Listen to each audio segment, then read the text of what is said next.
از حاجی کریم خدای چایخانه آپید اما 52 سالم چایخانه ای من چایخانه سر کردستان خیلی چاپ پروژه بکردی هر بانک سری هر بانک بانک از عالم آپید سلیمانی و بلو و خیلی سر چایخانه من چایخانه که نوزار 52 سالم کسی چایخانه من را وسیع بکنه داشت کسی کرونه همون تجربه بونه و سراسر کردستان دابون هر جای دو همون حقیقت بس باشه بو پروژه دو که بو قدر مکر بو چایخانه مثلا کنه بو هویل و بو سلیمانی و بو بانی و بو دیگر قدر پروژه دو که بو دیگر قدر مکر ما خود قبیل کرد پیش عایله سر چایخانه خود قبیل کرد چایخانه معنی همون تجربه بود چایخانه بدن خود قبیل کرد چایخانه چی داره چایخانه شکی شربت سفری بچینه کی مطعم سفری بچین وقتی سیجی سفری خود قبیل کرد اباش کرد محافظه دو جلو اباش کرد محافظه دو اباش کرد محافظه دو اباش کرد محافظه دو اباش کرد محافظه دو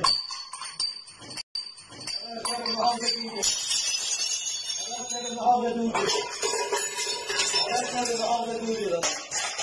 Allah'a şükür muhabbet duydu.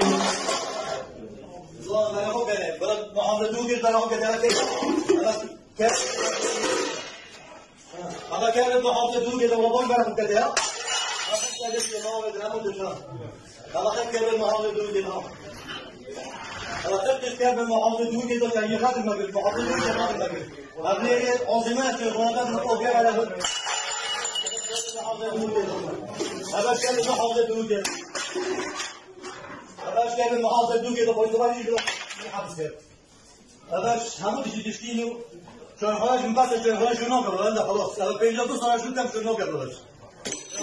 Abaş geldi muhabbet duydu. Ne? Çayxana